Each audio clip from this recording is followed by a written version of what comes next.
Welcome, everyone. I'm Mike Mershazadeh. And I'm Ashley Ward. And you're listening to the What Matters podcast, and our mission to spotlight top RIAs, wealth managers, and investment professionals who are redefining wealth management. Join us as we dive into their journey, strategies, and insights. Whether you're an investor or an inspiring pro, this is for you. Get ready for impactful conversations on the What Matters podcast. Hey, everyone. Welcome to another episode of the What Matters podcast. I'm Mike Mershazadeh. And I'm Ashley Ward. And today we're thrilled to have a dynamic duo joining us, Paul and Erik Strid, co-founders of Concentus Wealth Advisors out of Newton Square, Pennsylvania. Welcome, Paul and Erik. Hi, thanks for having us. It's fantastic to have you both with us today. Let's dive right in. Both of you have an impressive journey that led you to being co-founders of Concentus Wealth Advisors. Let's start with you, Erik. Could you share the inspiring journey from the beginning, starting from when you decided to join your father in wealth management, and what led you to then your family founding the firm? I believe it was in 2014. Yeah, so I kind of was always fascinated growing up in a household with a dad who was, at the time, they were called stockbrokers, right? We don't use that term anymore. It's like a dirty word, but at the time he was a stockbroker. And, even I can remember even as a little kid, he would have clients over or coworkers and they'd be talking about the markets or whatever. And I was always just incredibly fascinated by business, by the stock market works, Wall Street in general. And so that was just something from an early age I just, really latched onto. And then went to college and became an economics major to try to kind of learn some of the theory behind, how companies work and so forth. And pretty much right out of college, I knew I wanted to get into the financial services business. So I worked for an asset management firm for a couple of years and locally here in our area. And right around that same time, my dad, who was at Merrill Lynch at the time, was looking to expand his team and, thought, well, what a natural thing for me to come in and work with him. So I did that and worked together at Merrill Lynch for 10 years. And then we joined a firm that was known at the time as Wachovia Securities, which became very abruptly overnight in 2008, a part of Wells Fargo during the financial crisis. But we spent 10 years at that combined entity. And then in 2014, we founded Concentus, which was a fulfillment of a long-held dream for me. I had, from the early days in my career, had felt that I wanted us to have our own independent business. That was something that was really important to me and had been a goal. It took a really long time to get there for a whole variety of reasons, but we finally did. And now we're about to celebrate our 10-year anniversary, which is almost impossible for me to believe, but here we are. That's wow. Awesome. You know what's so ironic is you're actually the third person in the last week that, went through that Wachovia to Wells Fargo, that was part of that whole, circle there, right? Now, correct me if I'm wrong, Wachovia Securities was owned by Wachovia Bank. Is that right? Was it Correct. Part of Wachovia Bank? And before that, was there a bank called World Savings that was involved with Wachovia? The way it all shook out was Wachovia Securities was kind of a rolled up entity of a bunch of small regional brokerage firms, Wheat First Securities, there were another from Butcher Singer, that were rolled up under First Union Bank, which is a Philadelphia bank, which was taken over by Wachovia. So it was a separately owned subsidiary business, their private client gotcha. Brokerage business. And but the bank, Wachovia Bank, was the bank that just happened to own Wachovia Securities. And Wachovia Bank purchased and rolled in World Savings Bank. And World Savings Bank was the biggest issuer of option arm mortgages. So like kind of the leading edge of the spear in the financial crisis. That portfolio kind of just imploded overnight and just impaired their balance sheet to such a level that was the one where the Treasury Secretary forced Wells Fargo overnight basically to take over the assets of Wachovia Bank. So it's one of the few assets it had was actually the brokerage. Yeah, right. We were actually benefited. Wow. Got. We could do a whole podcast on everything we learned during that time about how the financial markets work. But it was very scary. I can tell you, put it this way, at that, I was, prior to, Rise Growth Partners, Ashley and I, I'm a 26-year veteran in the mortgage space. Ashley and I had worked together, and my twin brother and I sold our company back in 2020. So I was in the mortgage-backed security world for a very long time. In the whole option arm days, if you guys ever want to get a laugh, go on and Google the option arm eulogy, right? Trust me, you'll get a kick out of it. But yeah, that was the only loan. I would say that loan itself was originally designed for essentially not for people that wanted to buy their dream home. It was designed for investors that were flipping properties, right? Yeah. So that essentially they'd have I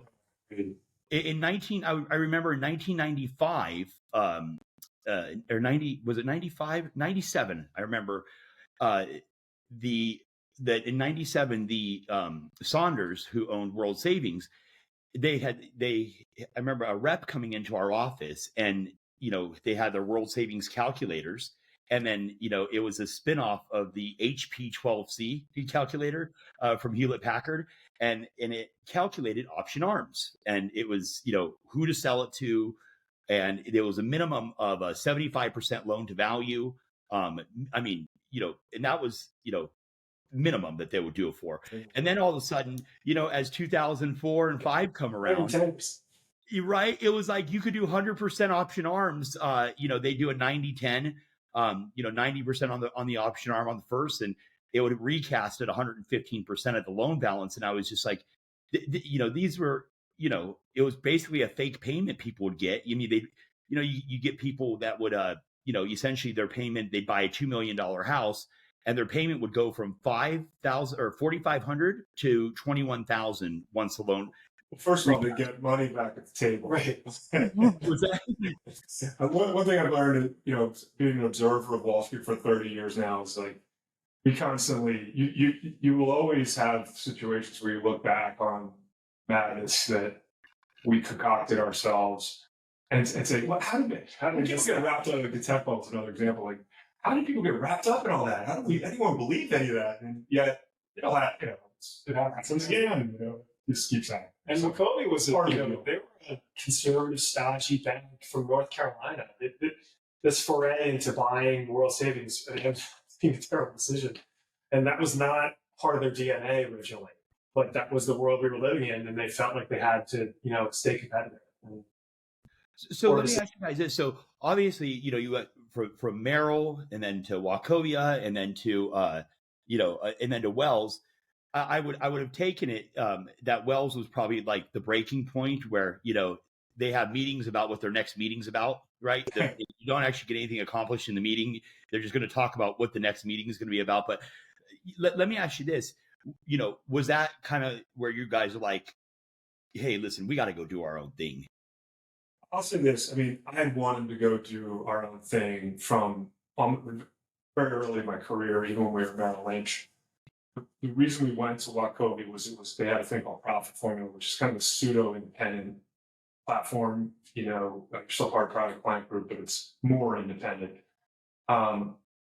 Wachovia Securities is and was a great firm. It really, I think, one of the best brokerage firms on Wall Street. At least at the time, I'm not sure. But it was a great place. So I wouldn't say we wanted to go independent anyway. So the reason we went there is because we saw it as a kind of stepping stone to eventually becoming independent.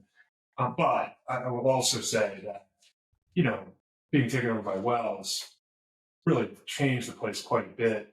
And I would never shoot at Wells. It's obviously, a giant institution, very successful, but I don't think they're not in the private client business, right? It's just not the business that they're in. And I think it became very clear that, just like you said, not just have a meeting to discuss the meeting, but also just the level of, they looked at us as a bank branch, like we were, bank branch employees or something, like we're just another store.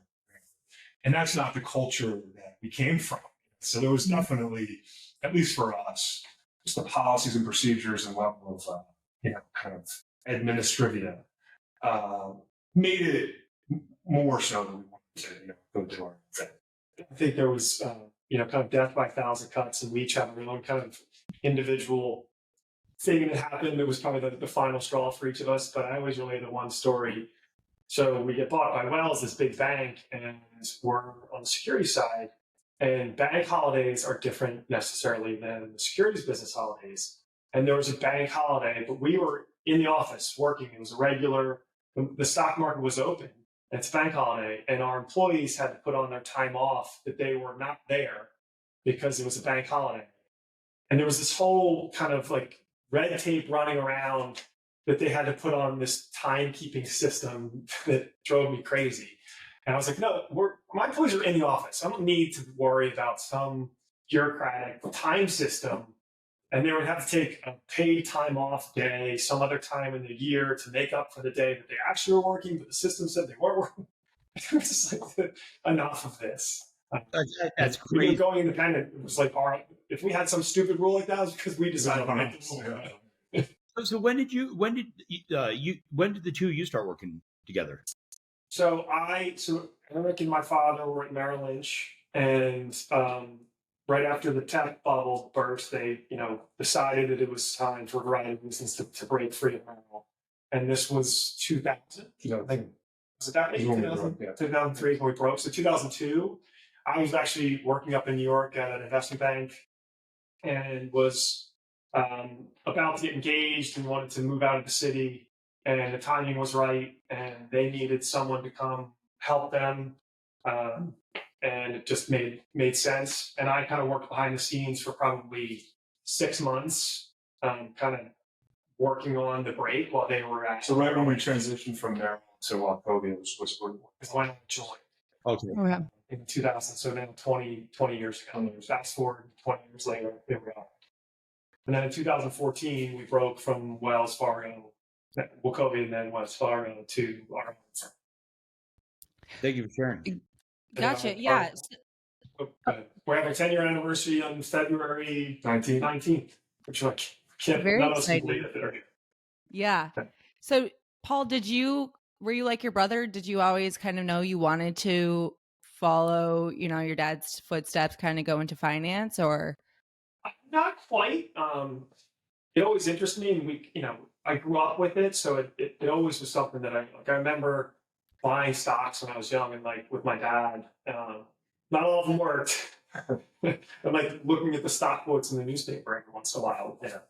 And I've done helped in the office every now and then when I was young. But moved up to New York and was working there. And at the time, it just was it was the right decision. I think they needed someone. I was ready to kind of start a different part of my career, and I didn't think necessarily that this will be 20, 30 years. Maybe as much as Erik did, kind of knowing that's where we wanted to be.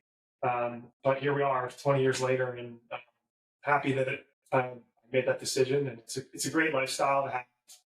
It's been great to work with my dad and my brother. To be able to be an owner in the business and control the business is something that I really enjoy, and having the ability, the freedom that being an owner of a business allows. I was working at a big firm, did not like the whole, just the way it worked, right? Where it's we have a manager, and there's a committee, and there's just all of that stuff just was not something, that's not how I'm wired at all. It was fine, but I really was up there just to kind of live in New York and get the experience of being in New York for a little while. My friends were up there, my wife was there. So that was fun, but I knew that wasn't something that was going to be a permanent decision for me to be up there. And so it just made, at the moment, sense. Right time, right place. And then, again, fast forward 20 years, and now I've got 4 kids, and one of them about to go to college, and I've got a great business that really enjoy, and we love our staff and love our clients. So it's a good place to be. Well, speaking of which, how many total employees do you guys have at Concentus? Right now we're at 11. We've gone between 9 and 13. Right now 11 is about. We're actually hiring right now, so we'll probably be 12 shortly. So somewhere around that number is usually a pretty good number for where we are right now. And how many total advisors there out of the 11? So 2.5. 2 full-time lead advisors. Erik is an advisor, really on our highest profile clients, but that's not his full-time day-to-day job. His job is also, strategic thinking, marketing. So he's an advisor, but The structure of the firm maybe a little bit differently than some other places where we kind of think of all of our clients are Concentus clients. We want them all to have a Concentus experience. We happen to have, so we have 2 kind of advisory teams, both led by senior advisors and then supported by junior advisors. But working from the same platform, we really work hard to make sure that like every client gets the same experience. And then I kind of oversee both of those advice teams, and I'll step in for our biggest clients when I'm needed. Gotcha. And so is your dad still then involved in the firm, or is it up to the both of you? We lost him about 6 months ago, which has made this year a little more interesting for the firm, for us personally, obviously.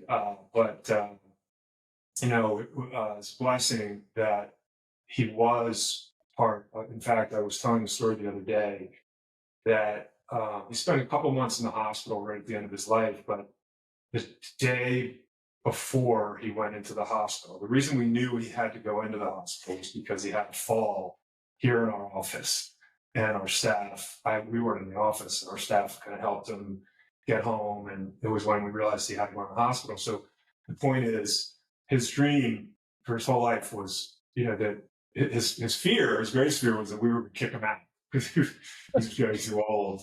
But his dream was to be in this office, like literally to the end of his life. And it's gratifying to say that he was. The day before he went to the hospital at the end of his life, he was in this office. And he was an important part of the office. He was really a very important part of our culture. Our staff all love him.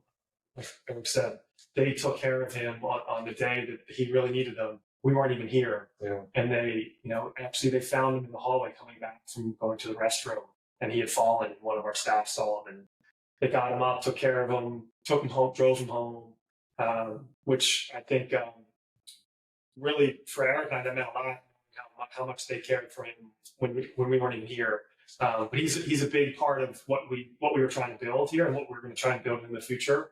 We have 5 core values. I think 3 of them are directly related to him: fun, family, and integrity. There's stories about each of those, but they all kind of come and flow from him. So he was, immensely important to why we're here, the staff we have, the clients we have, and what we're trying to build into the future. Oh, that's really cool. I always, I always think, because my twin brother and I, we've been business partners for 22 years. I think about 22 years now. Our father, who passed when half our lifetime ago when we were 22, he owned gas stations, right? So, I always say, like, if our father had owned an RIA, I would have definitely have gotten into that business, right? And I think about it, having, growing up working at gas stations, it's got to be one of the most, humbling but most like miserable job for a kid, right? And I think, like, gosh, your guy's dad owned an RIA. Ashley's dad over here is, planning to open up a Lamborghini dealership, right? And sells exotic cars. I go, why couldn't my dad have done something cool like that, right? Yeah. It wasn't always so glamorous, though. There definitely were times like ups and downs to his career. We were on vacation up in New Hampshire one time when I think it was Black Friday. I forget, there was another something, or maybe long-term capital failed, and like in the middle of our vacation, it was like, we got to go. I got to go home. I got to go back to the office. So very briefly. Yeah. My dad was his early career, he was a stockbroker, right? In those days, like you lived to die by every tip of the market and took positions and you tried to time the market. And what the time in New Hampshire, we took a family vacation, just get away from it all. We went to this place up in New Hampshire called Mosquito Island. And you would go to you had to go to the general store by boat. And so got hop on the lobster boat, was running. Hop on the lobster boat, go to the general store, walk in, and my dad said to the guy, "Can I get the paper, New York Times or whatever?" And the guy said, "Oh yeah, right over there, grab it." And he gets it. It's yesterday's paper. And my dad said, "Well, can I get today's paper?" He goes, "Yep, tomorrow. Come back tomorrow." You can get it, sure, tomorrow. So we just the whole trip, we know we're reading yesterday's news. So one of the market at the time had been really, down in the dumps, and the markets were really in trouble, and he was, so stressed out that. But before he left, he said, "You know what? I give up. America's in trouble." And he like went short with this entire book, right?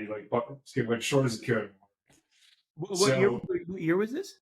This had to be, we were kids. I mean, it might have been, I don't even remember. Mid-'80s. Yeah. Okay. Well, it wasn't 82, but it wasn't, that bad. But anyway, so he's short. He's like, I'm just, markets are going to, I'm only going on vacation. When I get back, we're going to be rich. So we go to the general store and we're about walking in. I'm going ahead. And she comes running out with the newspaper. She's like, Jeremy! I forget what it had, the Fed coverage or something. The market was on the down of 100 points yesterday. My God, it's amazing. She was like so happy because, of course, she thought that, he's a stock market. The stock market being up must be so great. He's like, oh my God, no. This entire book was short. So it was like, his career had a lot of those kinds of things because he tried to play the market. One of the great lessons I learned from watching my dad's career is we don't play the market. We don't time the market. Actually, we feel that a big part of our value proposition is behavioral management and helping clients to kind of stay the course in volatile times. I learned that probably most vividly through the experience of my own pop.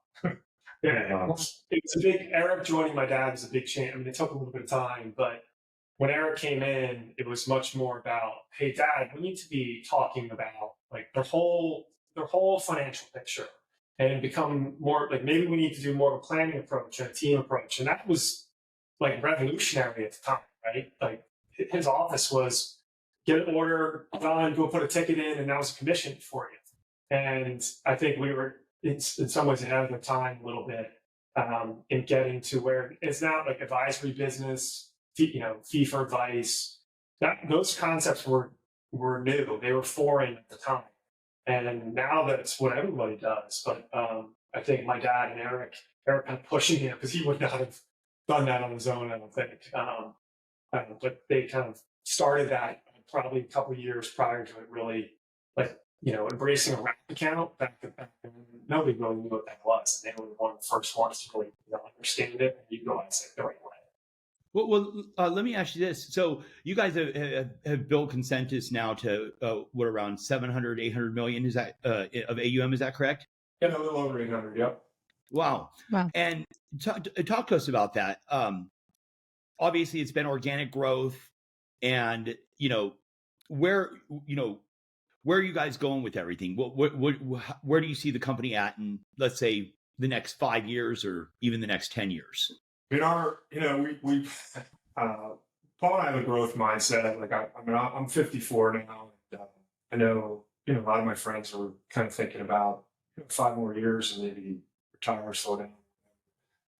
I actually look at it like the 30 years I've spent grinding away in this business is all R&D, right? It's like I have this like base of stuff that I've learned and like tons of mistakes that I've made that now I get to not have to ever make again because I've learned from them. So I feel like we're on a platform to just spring forward. I really do. And we've structured ourselves. We've built, we're building a team, which is really the essence of leverage, right? It's like teamwork is all leverage.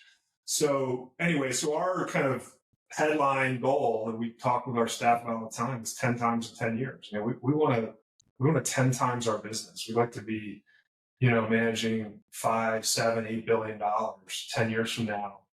And, you know, the primary ways we'll do that are, number one, you know, referrals are a huge part of our business. And so just keep really doing a great job for our clients so they continue to refer us, which has really always been the lifeblood of it. But adding some more active business development strategies too. Like, you know, we've gotten larger where we are mostly through referrals, I would say, which is great. But we're going to, you know, we're adding some more direct marketing, digital marketing. We've hired, for the first time in our career, we've hired a dedicated business development person whose whole job is kind of sales and marketing, if you want to call it that. So we really just, you know, I have a son. I have like 3 kids, but my oldest son has just graduated from college. He's working for an RIA firm up in Manhattan. He seems to be really latching into the business. I mean, I'd love to someday be able to do the same thing with him that, you know, pay for. Same thing that my dad did with me. It's my personal, what drives me. Nice. So his first, you didn't say, hey, come work with me out of college. Like, you know, go get a taste of, you know, you want him to really appreciate it when he gets, you know. Yeah, you know, I think if I were to be honest, I would say that one of the things I regret about my career development was that I didn't do that. I came right in with my dad. And I think for a bunch of reasons, it probably would have been a good thing for me to have a little more experience when I did finally come in with him. Plus, my son really wanted to be in Manhattan. I mean, he's you know, he went to Villanova and all his roommates are up there, and you know, it just was the place he wanted to be. So I can't, you know, probably only a couple of years. We'll see. Who knows how life goes? But that's where he wanted to be. So it's really great. Obviously, want to help him find a home and a great, you know, job for him to work for. So he's doing a great thing. Really cool. That's fantastic. So let me ask you this. So I'm sure, you know, you both and your father even learned plenty of lessons while opening up your own firm. Could you share a few possibly that were, you know, really key points that you learned you find very valuable to share with others in this space when opening up your own firm that could maybe help? We used to talk a lot with, we have some strategic partnerships with some firms that they would ask us to talk to some firms that were thinking of breaking away. And I always told them the same story. I said, you know, the first 3 years is, it's this amazing feeling, but you make a ton of mistakes in the first 3 years because it's, at least if you're coming from a wirehouse, it's years of pent up ideas of things you wanted to do that they won't let you do. So this first like year or two, you try all the things that you've been waiting to do, which is probably not the best way to run the business. And you're also learning how to actually be, you know, a business owner. So I divided into kind of 3 buckets. So the first 2 or 3 years is just transitioning your business over and understanding what it's like to be a business owner and making all those dumb newbie mistakes of like forgetting to do your tax returns the second time. You know, that you have to renew your insurance every year and send an application in. And you try all these things that you've been wanting to do. And then in years kind of 3 to 5, I think you start to fine tune. You understand what you've been through the cycle once or twice. And years 3 to 5 are kind of figuring out what you're good at and what you should continue to do. And then at some point, you know, around year 5 maybe, or at some point you finally figure it all out. And that's kind of where we are, I think, where things just make sense and you know what you're good at and what you're doing. And then you can really grow the business and not have to worry so much. Like you've set up your infrastructure, you have the relationships you need, you have an account, you have an insurance person, you have benefits people. You've kind of, you understand the game a lot more now. And you're less, shiny ball syndrome was a big thing with us, which I think is with a lot of people, particularly if you're in a wirehouse, because you see all these great things you want to do, and every time you answer them is no. Like anything you want to do, Eric wanted to write a blog, nope. We wanted to do a blog, nope. No. And then you really? So you're saying like even something personal, like saying that you wanted to write a book, they said you cannot. Well, it was a book that we were going to use it was financial related. But yeah, you couldn't, because they don't want 14,000 FAs writing books that they'd have I to get it. then, right? So it's lowest common denominator for everything. So the answer is always no, because they say, well, if I let you do it, I have 14 other thousand guys that may want to do something like that. And most of them probably aren't good enough, skilled enough to do something. And I would also say, and this isn't necessarily unique to having a firm, although for us, I think it has been much more of a thing since we've had our own firm, and that is just how to appropriately hire, develop, and lead people, right? I mean, that is an understanding that, one of the major transitions we've gone through as we've gotten bigger and more successful is that there was a fairly defined transition from like understanding that if we wanted to keep getting bigger and better, that we really had to broaden the tent and expand the leadership of the firm, and like it couldn't be just me anymore, especially with client work. We have 300 clients now. If I were on every meeting, there's no way. We just wouldn't. Right. We couldn't grow at all. So just the ability to now say, hey, the leverage, if we're going to have any leverage, it's not in Erik working harder or Paul working harder. Mm-hmm. It's got to be in being really good at bringing people along. And that's it's a hard emotional, mental, it's a whole new skill set. It is not easy to learn. And we're not by any stretch like all the way there, but we're definitely getting better. Being business owners and not financial advisors. That shift. It takes time. And people that go into this, that go independent, as an example, if you're worried, like, why? I still look at like people at the wirehouse, I scratch my head sometimes. Like, how do you still stay? But for a lot of them, they don't want to be business owners. They don't want, or they go into it with this idea of, they do the math only, right? They say, well, I'm working at Merrill Lynch or Wells Fargo, and here's my spreadsheet. And if I go independent, then I can do this much more. What they fail to realize is, yeah, but now you're a business owner. Now you are having to deal with staff and talent issues and developing and hiring, and all of those things are important. Determining where your real estate is. Like if you work at Merrill, they tell you the office. It's like, we're moving here. This is how much it's going to cost. This is what you get. And when you're a business owner, you have to start to. So if you're going into it with this idea of, oh, I'm just going to increase my payout. Right. You're in for a world of hurt. You're in for a world of hurt. You're not going to be successful. Let's put it that way. And if you want to be a lifestyle business, you're like, I have my book and I just want to maybe I can tweak out a little bit more if I'm independent, so be it. But if you really want to establish a business that's a healthy, growing business, you have to shift your mindset from being an advisor or hire someone that's going to be like, if you want to stay being the advisor, that's fine. You better hire someone that can do the administrative, aspects of the business to grow.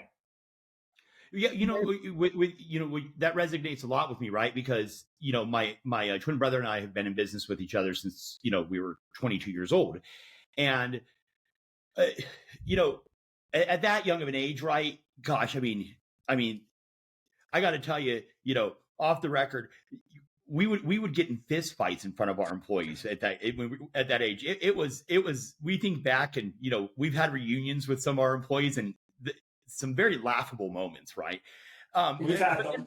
Hey, look, for Paul and I, like part of that, what I was just describing was us, like coming to peace with what each of our roles need to be on the team, and like really learning and making sure we don't step on each other, and then we stay in our appropriate lanes, especially in front of staff. Like, we've had those same, no fist fights, thankfully. No, we've had some arguments. But definitely some arguments. Loud arguments. And some arguments in front of staff, which is like, really not a healthy thing for culture.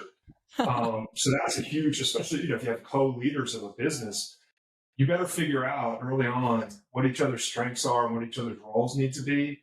And do not step on each other's roles. Respect each other's roles. And it took us a long time to get there. I think some was just age, right? So we both are older now. I'm 48, he's 53. When I was 35 and he was 40, like, we had bigger egos and bigger, like, well, I need to have my name on the door and that title. And now it's like, all I care about is I want to do what I'm really good at and have him doing what's really good, because that would make us the most successful we'll be versus worrying about I think, stuff.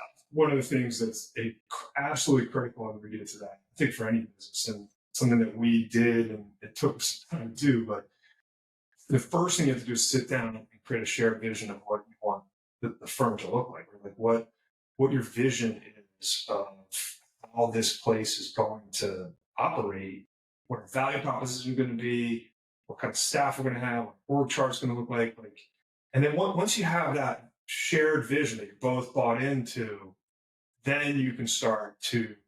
But if you, no matter how much you want to try to work together, if you're looking at different visions for what you want it to look like, it's never going to work, because he's charging in this direction and I'm charging over here, and you're never going to come to terms. So that was a really important exercise. And what we found happened was we had some of that, and our staff sees that, and then they kind of sit in the middle and they're like, well, Paul wants it this way and Eric wants it this way, so I'm going to do neither because I don't know which one they want, or they it's like a kid with a parent, like, hey mom, can I have a cookie? No. Hey dad, can I have a cookie? Yes. And then right. It's in the workplace too.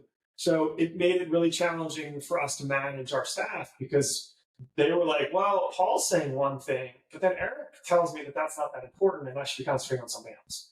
And I'd say 4 years ago, probably, we started to really dial that in of like, hey, let's be really, really specific about what our individual goals are and what our goal for the firm is, and let's agree on it. And if we disagree, we have to come up with we have to have that disagreement and come to a solution, and then be public with that.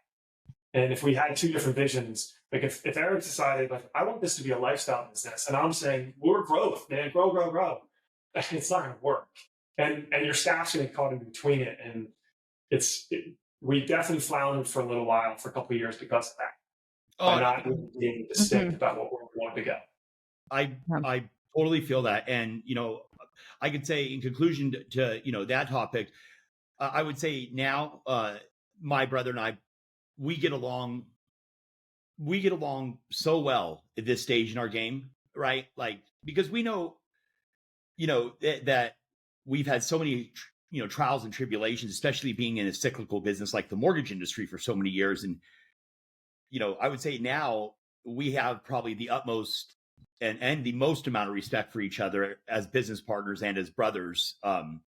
And, this venture that we're on right now, I've even been told by a couple of people, like, gosh, you guys are very, synergistic in the way that you agree upon things. And I said, well, that went with a lot of heartache, right? Yeah. And, it's not easy to get there. I was going to say, a benefit that we have is that we have a shared experience. Like, one, we shared growing up with my dad and seeing the ups and downs of being a broker. But then we've been doing this for 20 plus years together. So we've been through 2008 together. We've been through the flash crash together. We've been through all. I can remember going in his office during the flash crash to be like, what's going on? Or, and so we've got this kind of shared experience that now things don't rattle us as much anymore. And we kind of are coming from the same playbook, because we've seen it. And we can say that to our clients. We can say that to our young staff that we're mentoring about, like, when the markets might be going crazy, or we're like, this too will pass, and this is what you say, and this is what the next steps will be. Because we've lived it. Like, we have the battle scars to actually say to people, this is what's going to happen, because it's happened before. Go ahead. You were going to mention. I was just going to say that exactly what you said. The experience, it just helps you just take the edge off a little bit. And some of those disagreements, like, it helps you listen better, because you become less, you lock your legs out a lot, because you're like, I don't necessarily have all the answers, and we need to respect each other. And I think some part of that does come with age and experience. Actually being a parent, I think it helps a lot with that. Being a spouse, because those are the interpersonal skills that you have to learn in those settings too. I would say the thing that is most united between the two of us right now is that our sole focus is, like, we want to grow this business. That's what we think about all the time. We want to grow it. We want to make it bigger. And so that makes everything else a lot easier, because we both are, it's not, oh, well, I want an exit. or like his son might join us, that would be great, but it's not his sole focus. His sole focus is we want to grow this firm. So it makes everything else a lot easier. We don't have to worry about egos so much because we both have the same vision. It's like, if something helps grow the firm, then let's do it. Like, I don't need credit for it. Right. Like, I don't care. It doesn't matter to me. Like, let's just do what it takes to be effective. I By the love way, that. through this whole conversation, one thing that I shouldn't neglect to say is, this is how we work with clients too. This whole shared vision. We use an approach called values-based financial planning. And when we talk with clients, the primary conversation isn't about what the stock market's going to do next. It's about what's important about money to you, both individually, both sides of a couple, if it's a married couple. And let's respect and understand and be clear about a shared vision of the future of what is important to you, both of you. And then we can set specific financial goals that we can help you pursue, but we must start with a shared vision of your values and the things that are most important to you. And we there are others who kind of have similar approaches, but we think that's unique in how we work with clients. And we think it's important, just like we have to share it. First, we have to make sure that the spouses can come, because sometimes the spouses have different visions of why they value something and what they're trying to accomplish. So we try to help them get it out first, and then to share it with us so that we can be a participant in, getting to those important things in life. Just like with Eric and I, we have to agree. We're not, if we don't agree, we're never going to get to 10 times. It's the same with the families we work with. We need to make sure that they have some common vision, and then they need to be able to be comfortable enough to share it with us so that we can help them get to that vision. Just like with us, with our business, it's this, we look at it as the same model almost. Right. Yeah. And I think it was you, Paul, who, said the importance of creating a better, more impactful client experience. This is a question that I like to ask from time to time. Either one of you, it could go to whoever has an experience they'd like to share. But is there a specific client experience where you felt like you really made a significant impact in their lives, and would you be willing to share it with us and our listeners? I have one. Why don't you start? I have a quick one. Yeah, I mean, it's yes. The answer is yes. They actually happen, especially now, because we have some families that have been working with us since before I was in the business that we're working with. So, there's some tangible folks that would look back and say, you guys helped me educate my kids or help us retire or build financial freedom. There are a lot of those, especially as I get older. But I'll just say just generically. So we use values-based financial planning. There's this tool called the Financial Roadmap that we've kind of embraced. And it's a client interview that is can be really emotionally compelling. I mean, really can be quite emotionally compelling. We're asking these questions and people are talking about what's important to them. And I'll just say, just in general, when we have one of those conversations where the light bulb goes off for somebody, where they start really envisioning their ideal life and kind of what that would look like and how we can help them get there, it's just awesome. I mean, it's there's no better feeling to me professionally than having that human connection with somebody. And we get to do it fairly regularly, which is pretty cool. Yeah. When we do offsites with our staff once a quarter, and every once in a while we'll kind of do call it a pep talk or kind of a reinforcement of our culture. And Eric will talk about, and we both believe in it, that as much as our business is sometimes maligned, we think it is a noble business. There's a noble purpose. Sometimes we're making rich people get richer, and that's great. But a lot of times, and the example I'm thinking in my head is when we're just helping someone who needs help. We have a number of widows in our book, and there's one or two in particular that I can think about when their spouse passed away, and typically these are younger, right? Someone who had kids, and to be able, and they didn't have anyone that knew what to do, at least from a financial standpoint. And for us to be able to be to step in and fill that void, and then to see how the family has prospered and been able to prosper, which I don't know if that would have happened if they didn't have someone like us or someone at least that cared enough. And in some cases, you've got some family members when there is some wealth involved that maybe aren't giving them the best advice or some conflicting advice. And for them to be able to come to us and trust us. We're dealing with one right now, a young woman who husband just dropped in. And it's a really sad story. She's a mess. I mean, she just is emotionally just doesn't know what to do on a whole bunch of different fronts in life. And money is a big stressor. I mean, it's one of those things in her life that's just got her totally twisted up. And we're able to step in and just say, like, for this one thing, we got it. Like this is an area that you just don't even need to worry about, and you can trust us. And that's like, that has eased her burden to some level. That's just incredibly gratifying. We have an older couple who's one of the spouses is now it was the CFO of the family, and he now is suffering with dementia, and the wife now has to take over. And we've got a really long-standing, great relationship with them, and she totally trusts us.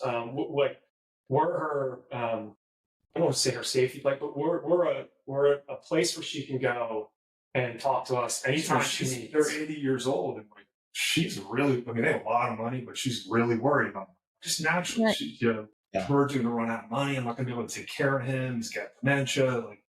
And I mean, when we have conversations, she's very comforted. And, that's like it's a very noble role. And I see with my mom, like, they don't want to burden their kids. They don't want to have these conversations with their kids because they feel like it's a burden on their children. And instead, we can take that burden. We can say, and they can say, you're paying us for this. Don't worry about it. Like, call us as much as you want, right? And so they don't have to feel like they're a burden to anybody, which I think that's really cool. I love that aspect of our business that I really like. We do look at our clients as an extension of our family. In many cases, like there's people that we just had a cocktail party, like a Christmas cocktail party, and our clients are there. They like, oh, I gotta meet Denise, who's our assistant, and she's usually on the phone or email. I'm like, I gotta meet Denise. She's amazing. She's so great, and like giving her a big hug. When I see that, I'll tell you that made my dad so. My dad was a hugger. So when he saw things like that, it made him so immensely proud that he built a firm that was the culture. And I love it too. I love having a firm where we have like the beer test. If you'd like to have a beer with a client, it's a good client. I think the vast majority of our clients are like that, and that's really cool to me that we can build something where we can help people and we can create great relationships and they enjoy us. And I do think I can give you dozens of examples of client situations where we feel like, wow, we really made a difference in their lives. They have more, like people that have a lot more than they would have. Not like the really rich. None of these examples I think of are like our top, richest, wealthiest clients. It's the people are all your clients local to you guys? The majority are within 70%, like an hour of us. I did some math. Yeah, I think 30%. Yeah. It's people who retired in Florida, and you get referred to kids and family in different parts of the country. But when you have someone that would have been worth, $1 million, and they were a widow, and that's what they were going to live on, and they were 60, and we've turned that into double or triple that. And in their wildest dreams, they never would have thought that would have happened. And they don't have to worry, and not only not worry, but they have a better quality of life than they would have if we probably weren't in their lives. I think that's really cool. I mean, that makes me want to, it's one of the reasons why I want to grow the business. One, personally, I want to grow the business, but we talk about this like to be evangelical about it, to evangelize. We want to help more families understand like this financial roadmap that we do and the benefit of it, and like get that message out to as many people as we can so that they can experience a better quality of life. We think that like there is the noble purpose in what we do to help people, not simply, I want to take someone's got $20 million and get them to be 30 million. I'll take it. I won't get rid of any $20 million prospects, but there's a lot of fulfillment in helping someone who maybe has some wealth, but needs us to help them kind of make that be something more. Gotcha. Right. Yeah. I can only imagine like how great it feels to, if you have a client who comes into the office in complete distress and like watching them leave feeling, that weight off their shoulders. Yeah, it's a great feeling. It really is. Yeah. Well, shifting gears a bit, we want to ask you, about any exciting investments or sectors that you both, find particularly interesting or promising right now.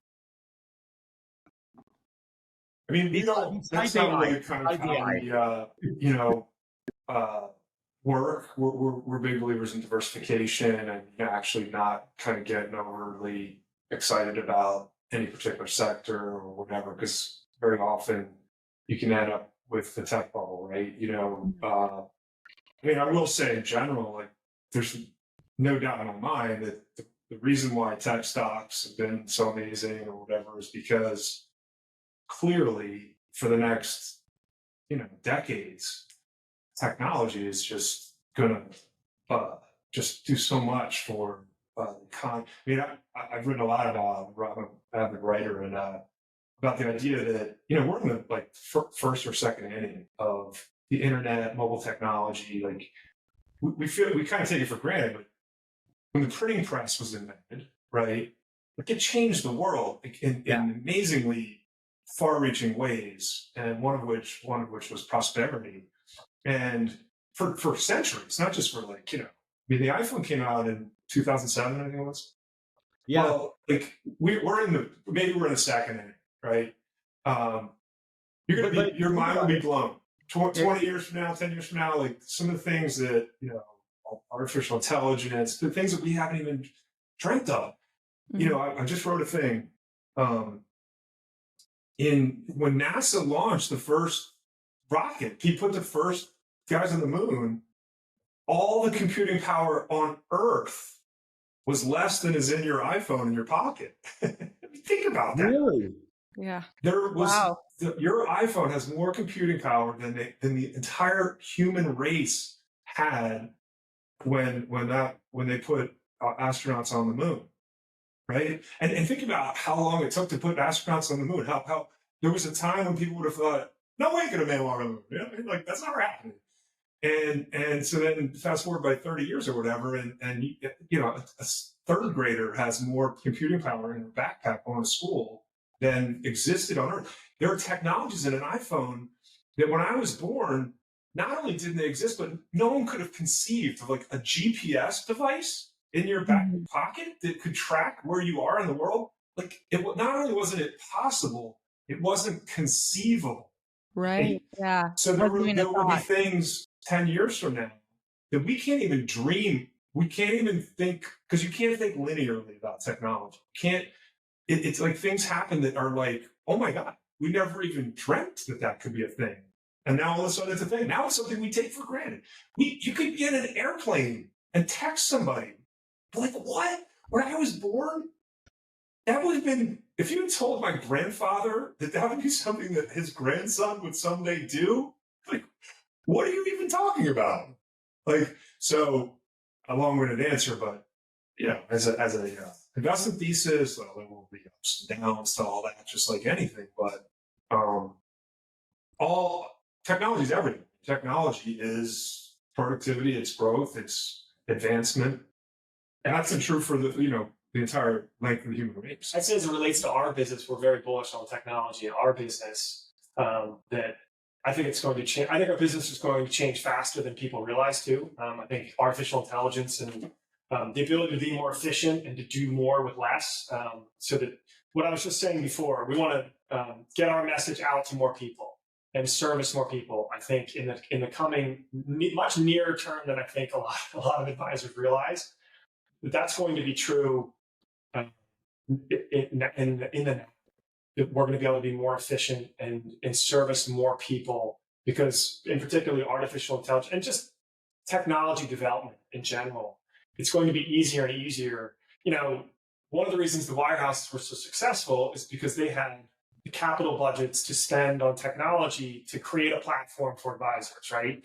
And now, I mean, if we wanted to develop something, I can go develop it, pay someone to develop it ourselves, and I don't need a budget of Merrill Lynch anymore. Well, let me ask you guys this. So with that being said, and I'm not meaning to bring up this name in the industry, but wasn't it they said that Bernie Madoff and his brother were the guys who really brought the tech, to make a trade, it used to take like a week or something. Yeah. And then they brought the technology platform into making trades. And then they, got it down to like a day or two or something like that. Is that correct? Well, do you guys I'm not remember sure about him per se, but I do know that, like, when I first started in business, we had to write down a ticket to go make a trade. Like, I mean, we used to write down our trades in a trade book. So each client, every time you bought, 100 shares of IBM, we had black books, and my parents really had to their cost basis. You'd have to write down. Ridiculous. When I started in the business, they would call me like, "Hey, I'm going to do my taxes. What's my cost basis for this position?" You'd call me, he'd look it up in a book. Someone would say, "I want to buy 100 shares at Merck," and then you write it on a paper ticket. You walk down to the cage. You hand it. So it's really.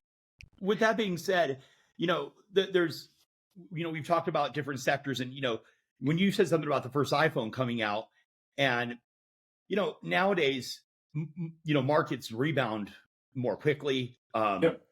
I'm going to, in the final question I'll ask there is, nowadays you can touch a button on your iPhone and you can make contact with 1 billion people, right? And I mean, it used to not be like that. I was telling Ashley the other day that is, as much as we've advanced with technology and whatnot, that the reason why, still in America, when our new president gets inaugurated, it takes, 100 days, 3.5, 4 months for that individual to take the seat, is because back when, George Washington had gotten elected, that's how long it took for the message to travel from Right.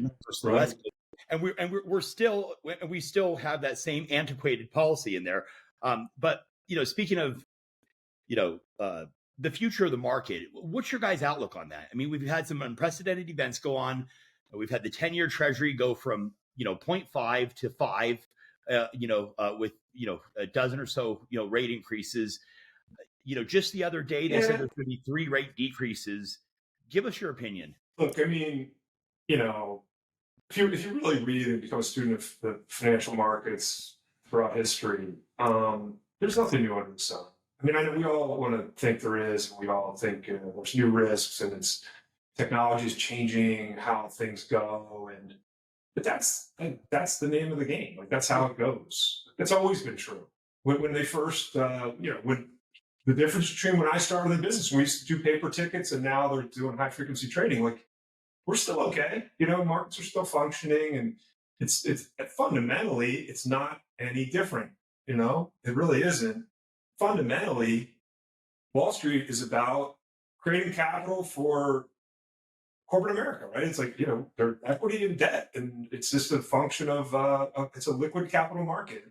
In fact, I argue, and a lot of people don't understand this, we should get down on our knees and thank God that we have the most advanced, most liquid capital markets in the world in the history of mankind, because that is what finances innovation. That's what finances corporate America, and all these things that we can be so happy about. And everything that makes that more efficient, faster, more liquid is a quantum leap forward. And so high frequency trading, that qualifies. Anything that's making the markets deeper, more liquid, like the use of technology to do that, that just makes our capital formation process more efficient and more capable. And that's, like more failures and more, whatever, misallocation of capital, sure. But that's what drives innovation and growth and prosperity. And the more that becomes more advanced, the better off we're going to be. And we're kind of long-term thinkers of the stock market, and we're the idea of like the stock market just goes up over time. And I'm a big believer, if you chart like human progress and the stock market are linked, they're one and the same. Now the stock market is a daily measurement of that, so it's a lot more volatile, but they are one and the same. And we're one of our 5 core values is optimism. We're believers in that the world is better today than it was yesterday, and it's going to be better tomorrow than it was today. Not always easy to see, and sometimes it feels worse, but it does. The world is continually getting better, and that means that the stock market's going to do better. And I think what technology is doing is making it faster, some of that, and more visible, the moves in the market. But it's the same game. It's just faster and more visible. But if you said, where is the stock market going to be in 10 years? It's going to be up. It's going to be up a lot higher than what it is today. And it may take a crazy route to get there, but it's going to be up higher. So we're long-term kind of like, I'm going to bet on the 10 years. I'm not going to bet on the next 10 months. I'm going to bet on the next 10 years. I can't tell you what's going to happen in the next 10 months. But I feel very confident in the next 10 years, it's going to be markedly higher than it is today. And that's our philosophy. Well, I mean, I love that point that you just hit on there. The market's more visible, because that's true. And it's something that people don't think about. We can look at it. It's right there in front of us. And that's probably why there's more concerns every day. But you don't need to wait for the paper the next day to find out what the stock price is. There you go. Yeah. Well, it's been an absolute pleasure having you both with us today. Thank you so much, Paul and Erik, for sharing your valuable insights and your inspiring journey. It's been great having you. And happy to do it. Thank you very much. Yeah, congratulations on your 10-year anniversary. We're excited to see what's coming for the future for your firm and you too. Me too. Thank you. Thank you. And that concludes our episode for today. A big thank you to our listeners for tuning into another episode of the What Matters podcast. Stay tuned for more discussions in our upcoming episodes. Thanks, everyone.